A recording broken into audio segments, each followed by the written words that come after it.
Please stand clear of the doors. Por favor, manténganse alejado de las puertas. Please board quickly and safely. Our monorail will be departing momentarily. Thank you.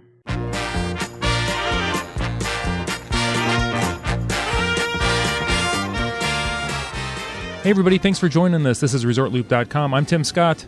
I'm Bob Collar. And Bob, this is episode 122. 122. I don't know what the significance of that is, other than this is going to be a great show. I always enjoyed these shows. Today we are joined by the Chief Operating Officer and Head Roastmaster from Joffrey's Coffee, Chris DeMezzo. Hey, Chris. Hey, how you doing, guys? Good. Chris, welcome back to the show. We Yes. really appreciate you coming on. I had thoroughly enjoyed my last visit with you. We want to cover a couple of things with you today, don't we, Tim? We do. We want to cover another product besides coffee. I know how shocking that is. And then just work our way down some more coffee information. Chris, I need to tell you right now, I'm enjoying a cup of the Sumatra. Am I going to pronounce it right? Is it Odessi? Adesina. I'm liking that one a lot. That is a very, very good coffee that has a little bit of a unique story behind it. We were traveling through Indonesia in October, and we came upon this. It's like a co-op, and they had mentioned to us it was all female owned and operated, which we thought was kind of neat. But then when we heard the story behind it, it got even more interesting. And it turns out that I guess 8 or 10 years ago, there was a civil war in Sumatra. And these farmers were kind of carted off to fight in this civil war and unfortunately never returned. So these women took over the duties of actually running the farm and the mill and the production facility. And it's not uncommon for the gentlemen to go out into the fields and take care of that, and for the women to run the sorting tables and do a little bit of the, but to be 100%, run by the ladies was quite amazing. And what a nice bunch of ladies they were.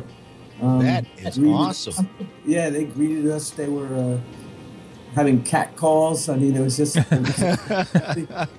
really, really fun day. And as you can see, they produced some really, really good coffee. It's got some fruit notes in there that are just over the top.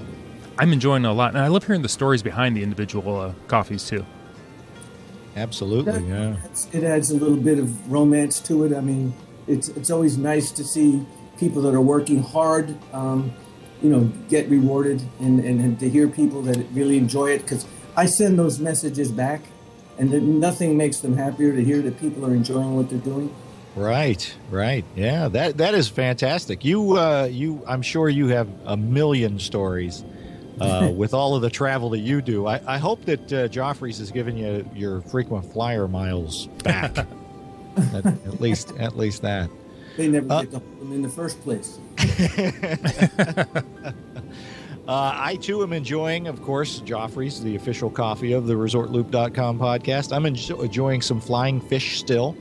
But I must say that Tim, yes, before the show started, Tim, I said, hang on, I got to go press my coffee because, of course, Chris, you got us turned on to the French presses, and there's no better way to have coffee. But Tim, as I said, I've got to go press my coffee. He said, hurry up. Now, he should know better than to say, hurry up when it comes to pressing coffee. It's at least 4 minutes. I know that. So just to let you know, Chris, Tim and I have talked about this many, many times. You have now ruined us to just regular coffee. We can't drink anything but your coffee, and French pressing it is the only way to go. Did I mention that's our goal here at Joffrey's? Yes, you did. You did. It is delicious, and I understand why Disney has jumped on board with that. Can you tell us? I'm looking at your tea. Let's move on to the tea a little bit.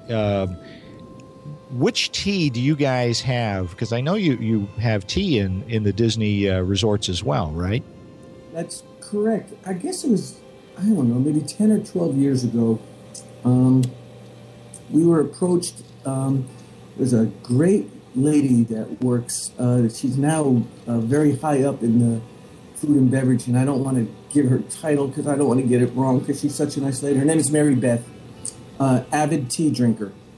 And it was right about the time that I had met a gentleman that was a tea farmer at one time. He'd retired and relocated down to Sarasota, and I'd happened to run into him. And she saw how well the specialty coffee carts were doing. And, we sat around and brainstormed and came up with the idea that we would love to do a specialty tea cart. And Animal Kingdom was brand new, and it just so happened that there was a space that they could give us, which in all places was in Asia. So we sat down and developed the concept to do a specialty tea cart. And again, it took a little bit of work, how to do, how to be able to serve good tea, because you have people from all over the world who know what really good teas are. So you couldn't just serve a tea bag, so it had to be a good loose leaf tea, and you had to be able to serve it properly and quickly. So I had been doing some research, and I went to some trade shows, and I found out that if you had the right leaf cut and had adjusted the machine correctly, that you could use an espresso machine to brew sort of like a tea concentrate that would make a really killer tea latte. And really? Yes. Wow. That's cool. Yeah, it's something that I had never dreamed of. You have to have a virgin portafilter, one that's never had coffee in it, because tea is much more delicate than coffee. So if you'd ever brewed coffee into something and then tried to brew tea into it, you would get that taste of the coffee. It's like if you're going to French press your tea, which I highly recommend, you want to have a separate press for your tea versus your coffee. So played around. You also, water temperature, if you're doing green, has to be a little lower. Black, you can go a little bit higher. And then you could slow the delivery of the water down a little bit. A shot of espresso, you're going to brew 18 to 25 seconds in that window. But the tea, you actually run the water for almost a minute, and you actually get a pretty good extraction. And then you add some milk, either a chocolate or a vanilla powder, and voila, you've got a really, really neat tea latte, depending on what kind. Started out with a green mango tea latte, and then I played around with a masala chai tea latte, and that one is still being sold today. That's probably one of the favorites. And we go ahead and we blend and manufacture that masala chai here in our plant in Tampa. Wow. And then we do other specialty teas. We try to have a couple of different black teas, a couple of different green teas, a oolong, and a white tea, and then some flavored teas. So depending on, no matter what type of tea you like, if you come up to that cart, you're going to find something you like if you're a tea drinker. And it's all loose leaf. It's all done in a little tea sack, so that, our guests, when we serve you, if you're getting a black, we'll say, you want to steep that for about 4 minutes. If it's a green, you don't really want to steep it any more than 2 minutes or it'll turn on you. So all of our cast members are trained in the right way to serve and prepare the teas for you. Wow. Now I know that the folks over in the UK, they are connoisseurs of drinking tea. Have you heard anything from them about how you guys are doing tea? Yes. And I'll tell you one really quick, funny story about that, and then I'll answer your question. When we first started doing this, during the summer in Blizzard Beach, I had wanted to do a test, because I just started doing our own iced teas, and I thought I was so cool I said, you know what, I'm going to try this iced tea on the people that are coming over from the UK, because who better to give me feedback on this than the folks from the UK? Right. So I made up a 3-gallon container, which is what a standard iced tea brewer makes, and I brought it over to Blizzard Beach, and I put it on a cart, and I stood out in front of the cart, and I was going to give out free samples that afternoon. Guys, everyone I walked up to, approached our cart, I said, hey, would you like to try some iced tea? And they looked at me and said, iced tea? Are you mad? Guys, it was a hot Florida day. Right. It was 98 degrees with 130% humidity, and I could not give away a cup of iced tea. They said, if you have any hot tea, we'd love some. Oh my gosh. But it was an epiphany for me. I was like, oh my God. They go, only you Yanks are the ones that would ruin a tea by putting ice in it. Oh. And, tea's like the second most popular beverage after water in the world. And here in the United States, 85%, if not more, of the tea sold is iced. Right. But Wow. flip those numbers around in the UK. So getting back to answering your question after I disappeared, but that story still to this day amazes me. Yeah. Got very, very favorable, very, very favorable. And they have, like I found out with coffee, they are specific tastes. They're not so much on the greens. They're not so much. They like their black teas. Right. And primarily they like their China blacks. They like a nice Kenya black. They're not so crazy about an oolong or anything off, that starts to deviate off of a regular black tea.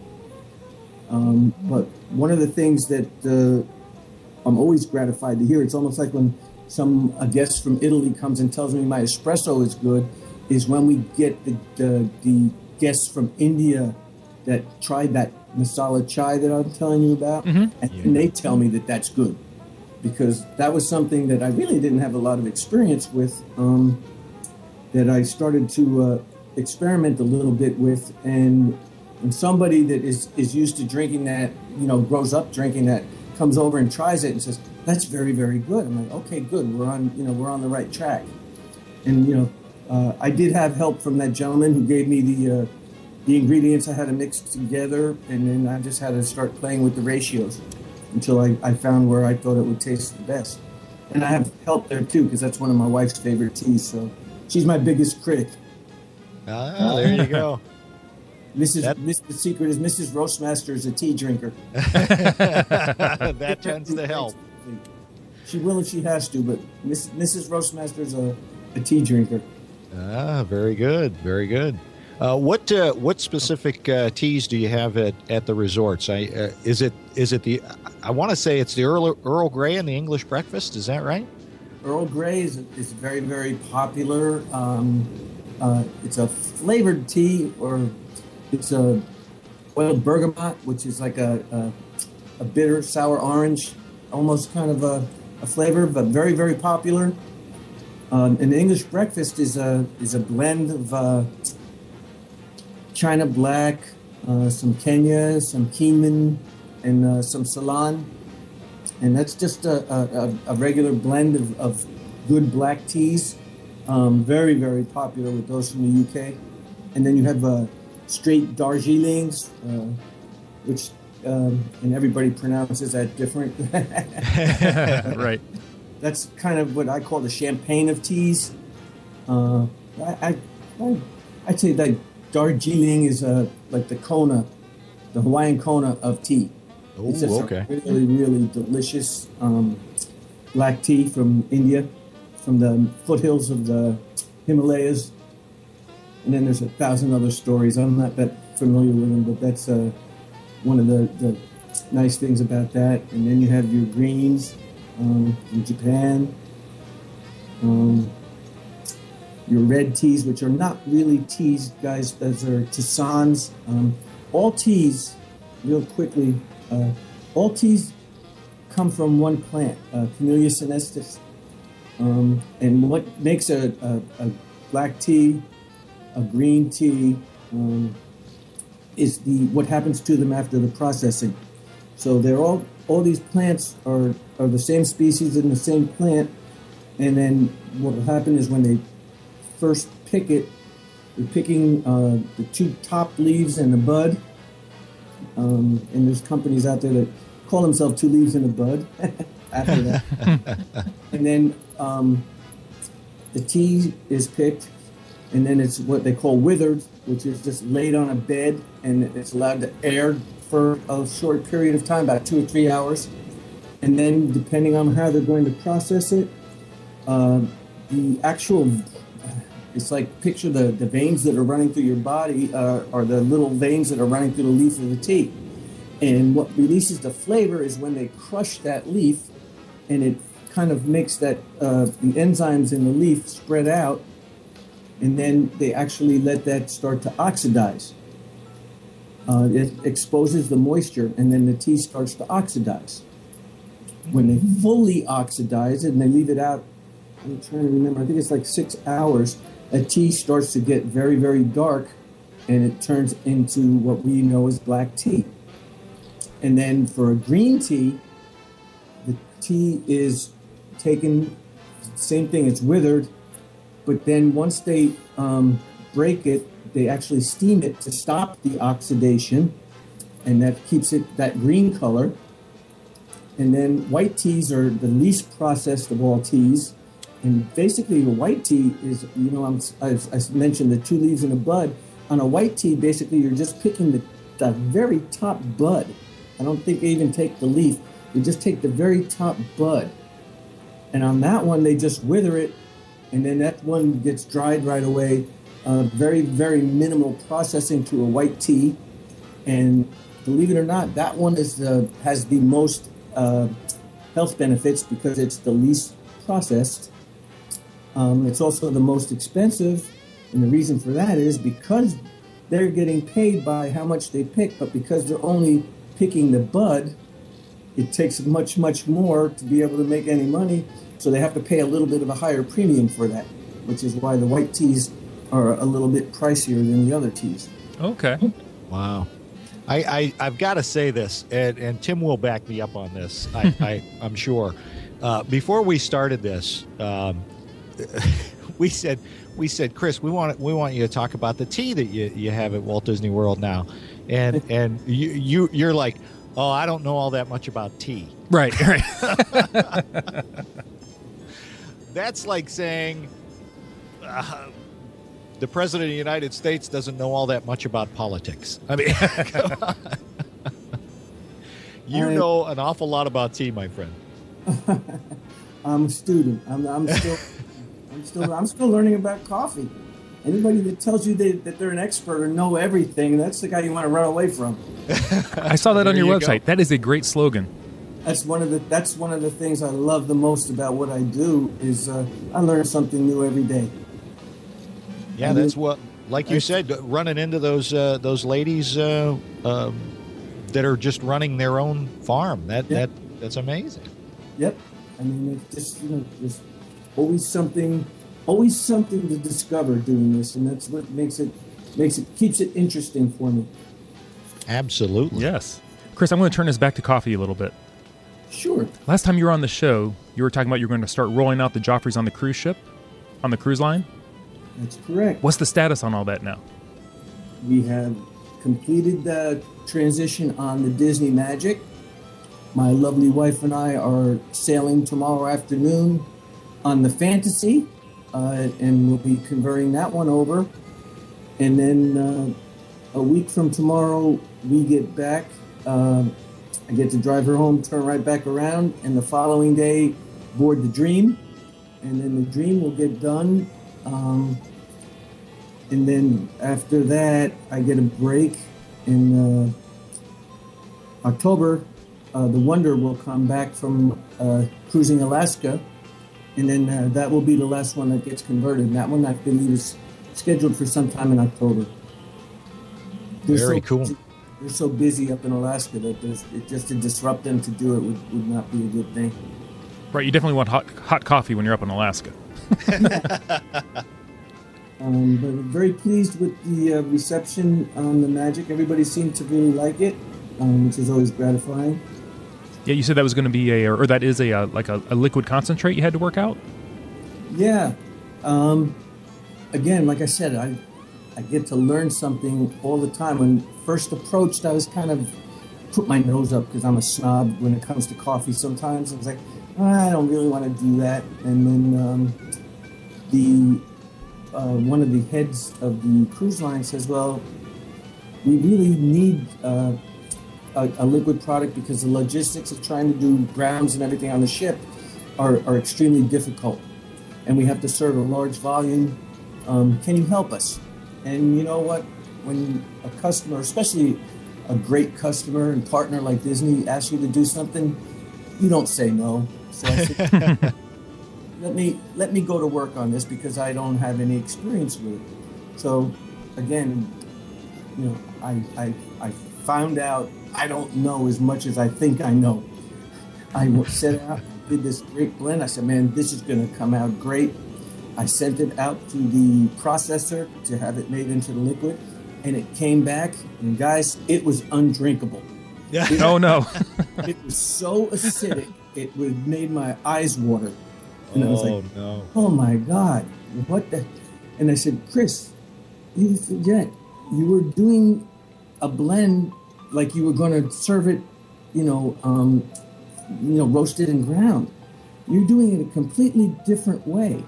So you have to do, and I said, okay, for starters, whatever I did this time, I got to do a complete 180 and do the exact opposite and then start my trial and error. And sure enough, I did, what I thought I was doing. I did the exact opposite. I used different coffees, different roast profile. And then it came back and then, okay, now we're getting there.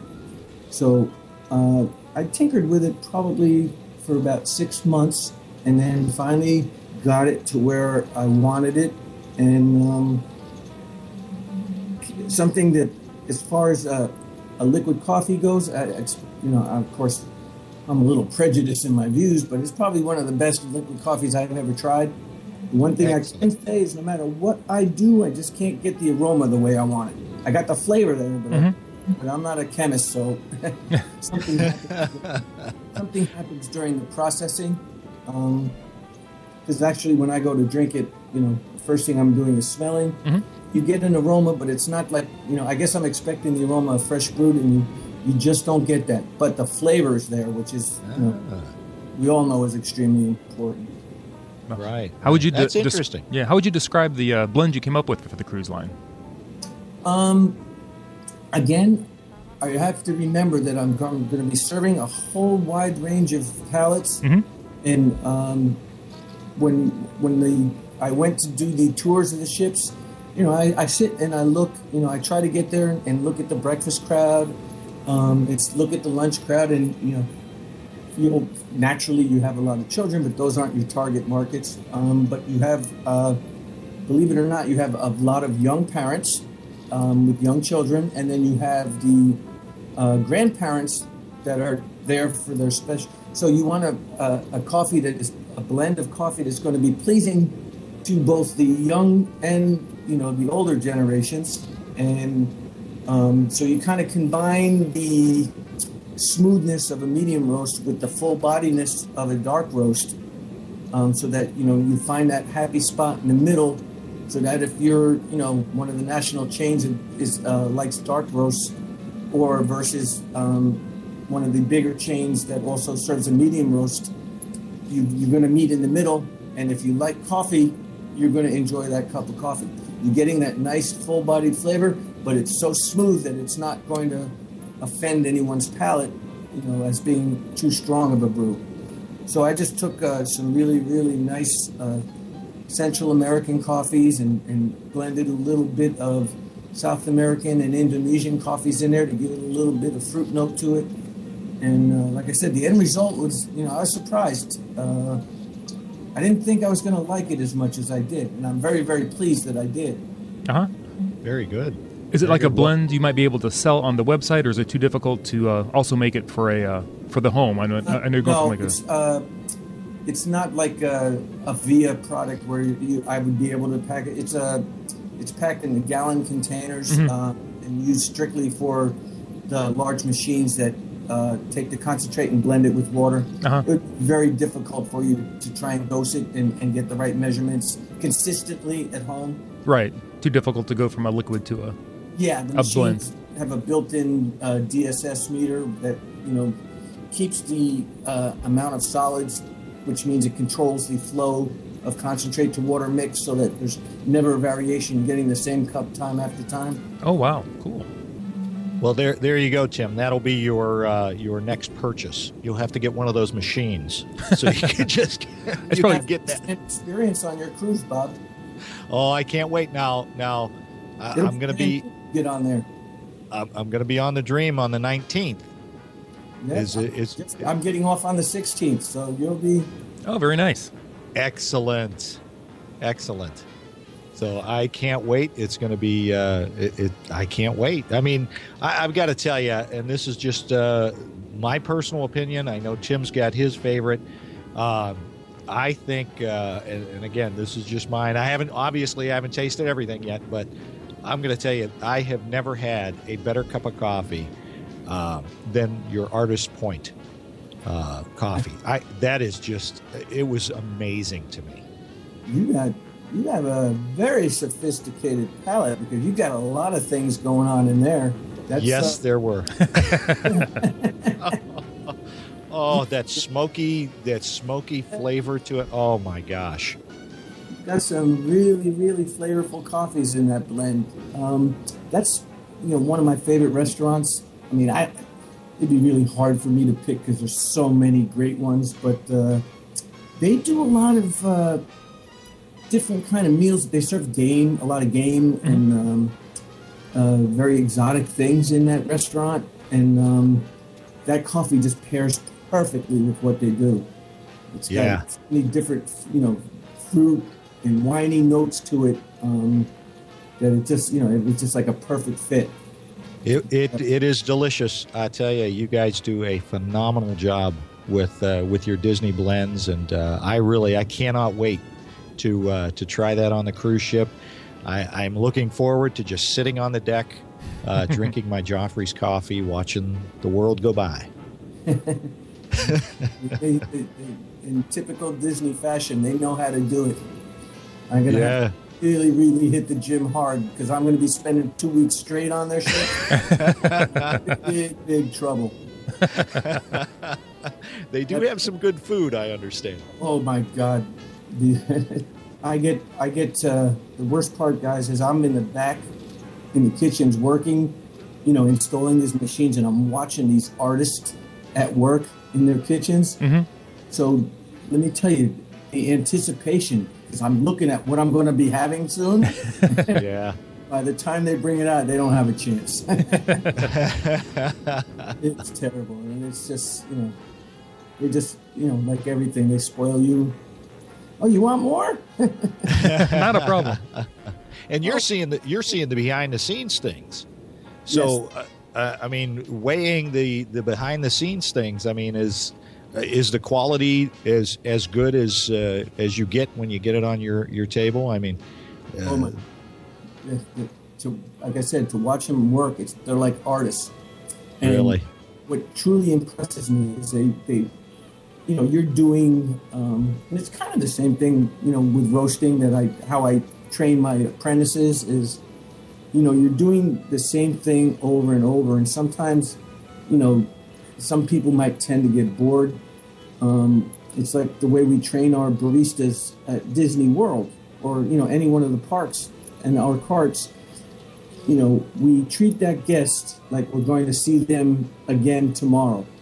You have two ways to approach it. You can figure that, okay, we're in a theme park, the guy's only here for a day, so we don't have to make it that great, because we don't have...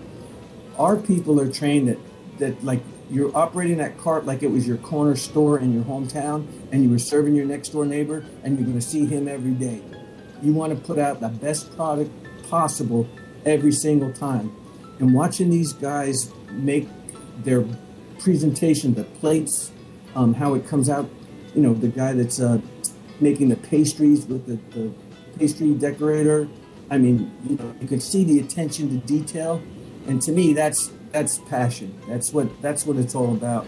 Same thing with roasting. You might be back there roasting, the same blend. Doing 10 roasts of the same blend, but each one is going to be spot on and perfect. And that's just, every great chef, maybe makes maybe your favorite dish is a veal piccata, and you're making it every time after time. Each one might be a little different, but each one is perfect and tastes delicious. And that's, to watch them do that attention to detail time after time is truly amazing. And I just have such an admiration for them, for the way they do it. Yeah, I know I sure am looking forward to it. Oh, you're going to enjoy yourself. That's how you know they're a master at what they do, and they're that good at doing the same thing consistently. Right. Yes, that's now. cool. Let me ask you this, Chris. Now I know where I'm going to get my coffee on the cruise ship. Let's go over one more time. Where am I going to get my Joffrey's coffee when I'm at Walt Disney World? Oh, any one of the resort restaurants, the food courts in any one of the Disney resorts. We have 5 carts now in Epcot, 2 in Animal Kingdom, 4 now in Hollywood Studios, 1 in front of Magic Kingdom at the Ticket and Transportation Center, 2 in Typhoon Lagoon, 2 in Blizzard Beach, downtown Disney Marketplace, downtown Disney West Side, which is under construction right now, that booming construction project down there. And let's see, where am I missing? Magic Kingdom? Out in front, not inside the park yet. Out in front at the where you transfer from the tram to the monorail. Excuse me, from the monorail to the ferry boat if you wanted to take the ferry boat over. Oh, yes. Gotcha. Transportation and Ticket Center. The Ticket and Transportation Center. Mm-hmm. We have a new cart out there. It's open about a year and a half now. Nice big one. The main entrance to Epcot. I'm sorry. Okay. The Taj Mahal. It's so big. That's where I'd rather get my coffees, at the Transportation and Ticket Center. I don't want to wait on Main Street or anything to get a cup of coffee. I want to have it, on my way to the park. I don't want to have to get rid of it before I get on a ride. Absolutely. And I don't want to be messing with coffee that has to be shipped from Seattle. I'm just saying. Whoa, I know everybody's you did not just go there. I did. I went there. It had to be said. You know how I feel about that. I do. I would love to see Joffrey's take over that spot. I'm just saying. I'm just saying. But that's me. Yes, and me. I'm a fan of Joffrey's, not so much of.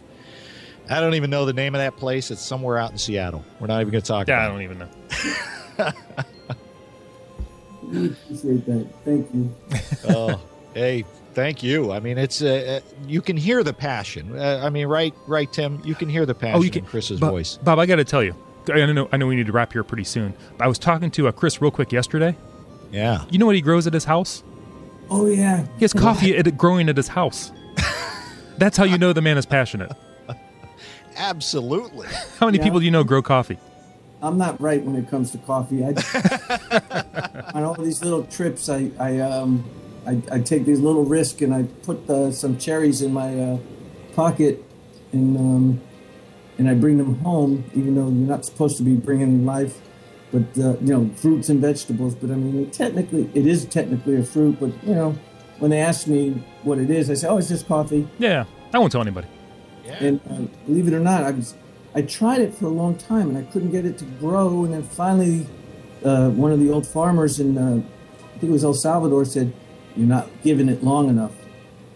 These things take like 4 months to germinate. I always thought I was just doing something wrong, and I'd get frustrated, and then finally I just forgot about it. And finally, after about 4 months, they germinated, and then I said, "Oh, so now I've got plants growing from Hawaii, Honduras, Costa Rica, Panama, and one other origin, Colombia.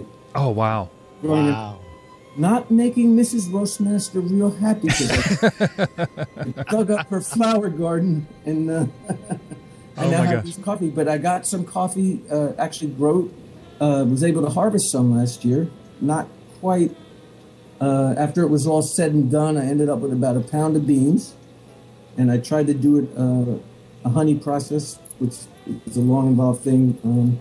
But anyway, my first year, results were a little iffy. Of course, when you're growing coffee at an elevation of 6 foot above sea level, you're not really going to get all that much brightness in the cup, if you know what I mean.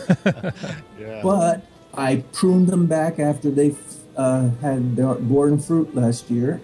So I pruned them back and I fed them, and I'm pleased to report they've already flowered, and I have got a bumper crop coming up for the 2015 crop at Finca Cristobal, I call it. Chris, you have to send us pictures of that. I'd love to see that. I'm going to. Tease my importers at telling them that you guys, when you're ready to start buying from me for a change, I'll let you know when I have a whole 5-pound lot to sell you. Oh, that is awesome. Wow. I love that. That's fantastic. Well, Tim, other than now we are ResortLoop.com's official coffee and tea is Joffrey's. Yes. That is all I got. Oh, same here, Bob. Chris, thanks for joining us again. I always enjoy talking to you. Hey, gentlemen, I appreciate it. As a reward, if you want to be kind enough to your listeners and reward them for being able to put up with me, be happy to offer you that special code for our website if you'd like it. Oh, really? Thank you very much. That's Chris. awesome. I'm going to head, because I enjoy myself every time I talk to you, give a 20% discount for another 30 days. If you go to Joffreys.com and use the discount code ResortLoop20, you get a 20% discount on coffee and tea from our website. Oh, I think I'm going to capitalize on that one this time again. Absolutely, me too. Okay. I'll be honest, I was looking at the with the peach and ginger tea. I might have to capitalize on that for that at least. That's pretty good. Oh. Well, that was his nickname in high school, by the way. Peach and Ginger. I thought you were more of a Marianne guy. Hey. Oh, nice. Sage are two of my wife's favorites. Oh, wonderful. And the African Celebration, which is a Tisane, which is a cousin of tea, naturally caffeine-free, loaded with flavonoids, polyphenols, and all those other things that are great for you. Oh, I saw that one on there, too. Oh, there's too many decisions now, Chris. You're complicating my life a great deal, but I'm very happy with it. Absolutely. Oh, we better wrap it up. Yeah, Chris, thank you so Chris, much. Thanks we again. Appreciate that, and thank you for the discount to our listeners. We really, really appreciate that. Absolutely. Resort Loop 20% off. There you go. I'm Tim Scott. You can find me on Twitter at ResortLoopTim. You can find us on the website, ResortLoop.com. I'm ResortLoop Bob on the Twitter and Instagram, and don't forget Facebook.com/ResortLoop, and rate us on iTunes, please. And where else can they listen, Tim? Find us on the Stitcher. And don't forget to go to Joffreys.com and place your order now. You use the discount code ResortLoop20, and this is the gateway to the magic. See you, everybody.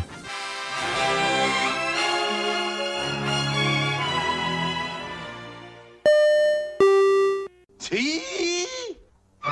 Just half a cup if you don't mind. Come, my dear. Don't you care for tea? Why, yes, I'm very fond of tea. But if you don't care for tea, you could at least make polite conversation. Well, I've been trying to ask you. I have an excellent idea. Let's change the subject.